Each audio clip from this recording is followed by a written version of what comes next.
Hello everyone, welcome to my YouTube channel commerce with Gungun. तो आज हम बिजनेस स्टडीज़ का चैप्टर नंबर 8 नियंत्रण कंट्रोलिंग को रिवीजन करने वाले हैं। तो let's get started this chapter. तो नियंत्रण का अर्थ क्या होता है? तो नियंत्रण से तात्पर्य, कंट्रोलिंग से तात्पर्य संगठन में नियोजन के अनुसार क्रियाओं के निष्पादन से है। यानी कि जैसे हमने प्लानिंग की है, क्या उसके हिसाब से हमारा काम पूरा हुआ है या नहीं, ये जांच करने के लिए हम किसका यूज़ करते हैं? नियंत्रण यानी कंट्रोलिंग का। नियंत्रण एक उद्देश्य मूलक कार्य है, यानी कि जो हमारे उद्देश्य है उसकी जांच करता है कि ये हमारा पूरा हुआ है नहीं। प्रबंधक का नियंत्रण एक सर्वव्यापी कार्य है। नियंत्रण सभी जगह होता है। नियंत्रण को प्रबंध का अंतिम कार्य समझ लेना भूल होगी। क्यों भूल होगी? ये प्रबंध चक्र को वापस नियोजन कार्य पर लाता है। पहले हमने कहाँ से स्टार्ट की थी? प्लानिंग से। प्लानिंग के बाद हमने ऑर्गेनाइजेशन संगठन किया, फिर नियुक्तिकरण स्टाफिंग, फिर हमने डायरेक्टिंग की, निर्देशन, फिर हमने नियंत्रण किया और फिर हमने नियंत्रण करके सीखा कि हमारी क्या भूल थी इन सब में, कि हमारा विचलन आया। तो इससे हमने सीख कर वापस हमने क्या की? वापस से अपनी प्लानिंग को शुरू किया। तो ये हमारा नियोजन वापस चालू हो गया। तो ये क्या है? अंतिम कार्य हमारा समझ लेना भूल होगा। फिर आता है नियंत्रण का महत्व। नियंत्रण का महत्व संगठनात्मक लक्ष्यों की प्राप्ति, यानी कि जो लक्ष्य हमने प्राप्त किया है उसकी जांच करके हमें वो पाना है। तो ये क्या है? संगठनात्मक लक्ष्यों की निष्पत्ति, यानी कि जांच करता है कि हमने वो प्राप्त किया है या नहीं। तो संगठनात्मक लक्ष्यों की निष्पत्ति। मानकों की यथार्थता को आंकना, यानी कि जो स्टैंडर्ड हमने प्लानिंग के समय सेट किया था, क्या हमने उसको पा लिया है या नहीं। फिर आता है संसाधनों का फलोत्पाद उपयोग, यानी कि संसाधनों का अपव्यय, संसाधनों का बेकार होना, तो उससे क्या करता है? ये हमें बचाता है ताकि हमारे संसाधनों का अपव्यय यानी कि बर्बादी न हो। कर्मचारियों की अभिप्रेरणा में सुधार। कर्मचारियों की जो अभिप्रेरणा है, क्योंकि कर्मचारी को पता होता है कि उनको किससे आदेश प्राप्त करना है, कौन सा काम करना है, तो नियंत्रण से उनको ये पता रहता है। तो इनमें क्या होती है? अभिप्रेरणा में सुधार होता है। आदेश एवं अनुशासन की सुनिश्चितता। जब कंट्रोलिंग हम प्रबंधन में करते हैं तो इससे क्या होता है? डिसिप्लिन और अनुशासन में प्रबंध हो जाता है संगठन के अंदर। फिर आता है कार्य में समन्वय की सुविधा, कोऑर्डिनेशन होता है, क्योंकि कंट्रोलिंग अगर हम करेंगे तो हमारे जो सभी कर्मचारी है, जो हमारा सभी काम है, वो कोऑर्डिनेट होकर ही चलेगा। फिर आता है नियंत्रण की सीमाएं। नियंत्रण की सीमाएं क्या है? परिमाणात्मक मानकों के निर्धारण में कठिनाई, यानी कि हम इनको मानकों स्टैंडर्ड के रूप में मापने में, मानकों को निर्धारण करने में हमें कठिनाई होती है कि हमें कौन सा स्टैंडर्ड सही रहेगा हमें यूज़ करने के लिए। तो ये क्या होता है? परिमाणात्मक मानकों के निर्धारण में हमें कठिनाई होती है, ताकि हम जो मानक है वो हम सेट नहीं कर पाते कि हमें कौन सा मानक निर्धारित करना चाहिए।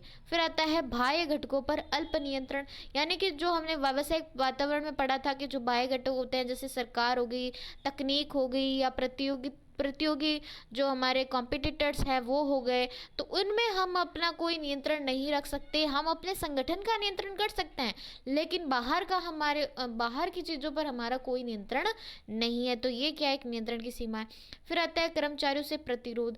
तो कर्मचारी कुछ प्रतिरोध करते हैं कि नियंत्रण क्या करता है कि हमारी जो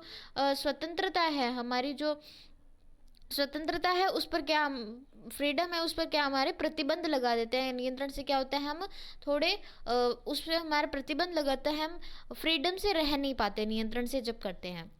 फिर आता है महंगा सौदा। जब नियंत्रण किया जाता है तो उसमें पैसा भी बहुत लगता है, समय भी बहुत लगता है।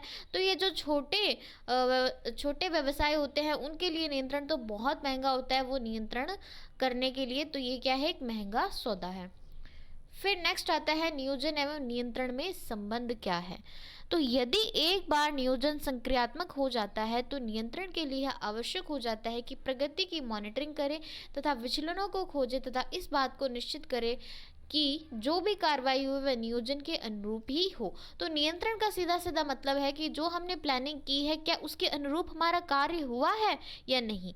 यदि विचलन है, यानी कि कोई डाइवर्शन आया है, कोई कमी रह गई है, तो सुधारात्मक कार्रवाई, उसको सुधार हमने करना है। इस प्रकार नियोजन बिना नियंत्रण अर्थहीन है, उसी तरह नियंत्रण बिना नियोजन दृष्टिहीन है। यानी कि जब नियोजन ही हम नहीं करेंगे तो प्लानिंग किस बात की। और अगर नियंत्रण यानी कि कंट्रोलिंग हम नहीं करेंगे तो फिर अगली बार जब प्लानिंग करेंगे तो वो भी कोई काम नहीं आएगी, क्योंकि हमने कुछ पिछली भूलों से हमने कुछ सीखा ही नहीं है, तो प्लानिंग किस बात की। ऐसे फिर आता है नियोजन आदेशात्मक प्रक्रिया, यानी कि नियोजन तो हम आदेश देते हैं, यानी कि ऑर्डर देते हैं कि हमें ऐसे ऐसे काम करना है, जबकि नियंत्रण एक क्या है, मूल्यांकन प्रक्रिया, जांच करने की प्रक्रिया है। नियोजन भविष्य में झांकता है तो नियंत्रण पीछे की क्रियाओं का अवलोकन करता है।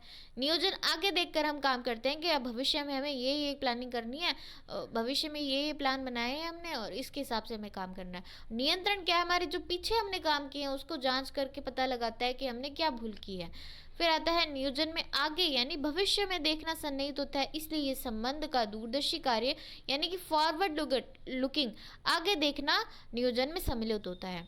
इसके विपरीत नियंत्रण भूतपूर्व क्रियाओं की शव परीक्षा पोस्टमार्टम है, इस बात का पता लगाती है कि मानकों से कहाँ कहाँ वो विचलन है। नियंत्रण क्या करता है, जो हमने पहले जो क्रियाएं की हुई है भूतपूर्व क्रियाओं, उसका पोस्टमार्टम करती है और पता लगाती है कि हमने कहाँ कहाँ गलतियाँ की है और उस गलती से हमारा कितना विचलन आया है, तो ये पता लगाती है।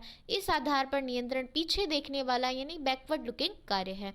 नियोजन का अर्थ पथ प्रदर्शन यानी कि हमें डायरेक्ट करना, हमें रास्ता दिखाना, और नियंत्रण भूतकालीन अनुभव तथा सुधारात्मक कार्यों द्वारा प्रेरित भविष्य के निष्पादन को अधिक सुधारपूर्वक बनाकर करता है। और नियंत्रण क्या करता है, जो हमने पिछली भूतकालीन जो हमने गलतियां की है, हमारे जो एक्सपीरियंस हुए हैं उसमें सुधार करके हमें प्रेरित करता है और भविष्य के निष्पादन, भविष्य की जो परफॉर्मेंस है उसको सुधारने में हमारी मदद करता है नियंत्रण। फिर अतः नियोजन तथा नियंत्रण दोनों ही पीछे की ओर देखने वाले तथा दोनों ही भविष्य की ओर देखने वाले हैं। इसका मतलब क्या है, नियोजन भी आगे की तरफ देखता है, आगे की तरफ तो देखता ही, ये फॉरवर्ड लुकिंग है, लेकिन वो पीछे की तरफ क्यों देखेगा, क्योंकि हमें देखना है कि हमने नियंत्रण जब किया था तो हमने क्या क्या भूल की, तो वो पीछे की तरफ भी देखता है ताकि वो हम आगे भूल उस प्लानिंग में ना करें। फिर आता है कि जो नियंत्रण है वो भी आगे की तरफ देखता है क्योंकि उसको प्लानिंग भी करनी है, और नियंत्रण पीछे की तरफ देखता है कि उसने क्या भूल की है। तो इस प्रकार क्या है, दोनों ही भूत और भविष्य दोनों का ध्यान रखते हैं, दोनों ही फॉरवर्ड लुकिंग और बैकवर्ड लुकिंग होते हैं। फिर आता है नियंत्रण प्रक्रिया, लास्ट टॉपिक है हमारा। पहला है नियंत्रण प्रक्रिया का पहला स्टेप है निष्पादन मानकों का निर्धारण, यानी हमें स्टैंडर्ड सेट करने हैं, स्टैंडर्ड हमें सेट करने हैं। तो मान लो कि हमने स्टैंडर्ड क्या सेट किया, मान लो हमें 10 यूनिट बनानी है, 10 यूनिट हमें बनानी है, ये हमने प्लान बना लिया, हमने ये स्टैंडर्ड सेट कर लिया कि 10 यूनिट हमें बनानी है, ठीक है। फिर क्या है, वास्तविक निष्पादन की मार्क, एक्चुअल में हमने क्या परफॉर्मेंस को गेन किया, यानी कि 10 यूनिट बनानी थी, एक्चुअल में हमने 8 यूनिट बनाई, तो ये क्या है, हमारी एक्चुअल परफॉर्मेंस, और ये हमारी सेटिंग परफॉर्मेंस है जो हमने सेट किया था गोल। फिर क्या है, मानकों एवं वास्तविक निष्पादन की तुलना, जो हमने स्टैंडर्ड सेट किया था, मानक यानी कि स्टैंडर्ड जो सेट किया था 10 यूनिट, और जो वास्तविक स्टैंडर्ड हमने प्राप्त किया है उसके दोनों के बीच में क्या करना, कंपैरिजन करना। हमने क्या किया, कंपैरिजन किया, तो कंपैरिजन करने से पता चला कि इन दोनों में तो किसका अंतर आ रहा है, 2 का अंतर। तो ये डाइवेशन क्या है, डाइवेशन यानी विचलन आया है हमारा, विचलनों का विश्लेषण करना है, कितने आए, 2 आए, तो इनका विश्लेषण करना है कि हमने कहाँ गलती की है कि ये हमारा डाइवेशन 2 आया है। विचलनों के विश्लेषण में हमारे 2 पॉइंट आते हैं। एक तो हमारा आता है जटिल बिंदु, जटिल या संकट बिंदु नियंत्रण, यानी कि जिस पर हमें ज़्यादा ध्यान देना चाहिए, जो हमारी डिफ़िकल्टी, जो हमारा मेन जो डिफ़िकल्ट फेज़ आ रहा है, जिसमें हमसे ज़्यादा डिफ़िकल्टी आ रही है, यानी कि ये काम हमें रोक रहा है, तो उस पर हमें फोकस करना है। दूसरा आता है अपवाद द्वारा प्रबंध। इसका मतलब है कि जब हम सभी चीज़ों पर नियंत्रण करने की कोशिश करते हैं तो हम किसी भी चीज़ पर नियंत्रण नहीं कर सकते। दूसरे का मतलब ये हो गया अपवाद द्वारा प्रबंध। फिर आता है सुधारात्मक कार्रवाई करना, और जो विचलनों का विश्लेषण है वो किस तरीके से आ सकता है, जैसे कि हमने जो अनरियलिस्टिक स्टैंडर्ड जो है हमने कर लिए, यानी कि हमें जो प्लानिंग करते समय हमें ऐसा गोल बना लिया कि जो हम अचीव नहीं कर सकते, ऐसे गोल बना लिए, तो वो क्या है, अनरियलिस्टिक स्टैंडर्ड हो गए। फिर हमारे कोई मान लो संसाधन में कमी हो गई या कोई हमारा जो प्लान है वो सही नहीं रहा, तो इससे विचलनों में विश्लेषण आ सकता है, मतलब विचलन आ सकता है। फिर आता है सुधारात्मक कार्रवाई करना। अब हमारा विचलन आ गया तो कोई बात नहीं, और अगर हमारा विचलन नहीं आया तो हमें सुधारात्मक कार्रवाई करने की कोई आवश्यकता नहीं। अगर विचलन आया है तो हमें सुधारात्मक कार्रवाई करनी होगी और उसको सुधार कर हमें नया प्लान बनाकर हमें वापस से अपनी वही प्रक्रिया को चालू करना होगा। तो ये थी हमारी नियोजन प्रक्रिया। तो इसमें आपकी नियोजन प्रक्रिया और ये क्या है, नियोजन और नियंत्रण में संबंध, ये इंपॉर्टेंट है। और जो नियंत्रण की सीमाएं हैं, ये 3 मोस्ट इंपॉर्टेंट इसमें टॉपिक रहेंगे। तो आप इनको एक बार एनसीईआरटी बुक से ज़रूर पढ़ लेना। और आई होप आपको ये लेक्चर पसंद आया होगा। और ये जो पीडीएफ की लिंक है आपको डिस्क्रिप्शन बॉक्स में मिल जाएगी।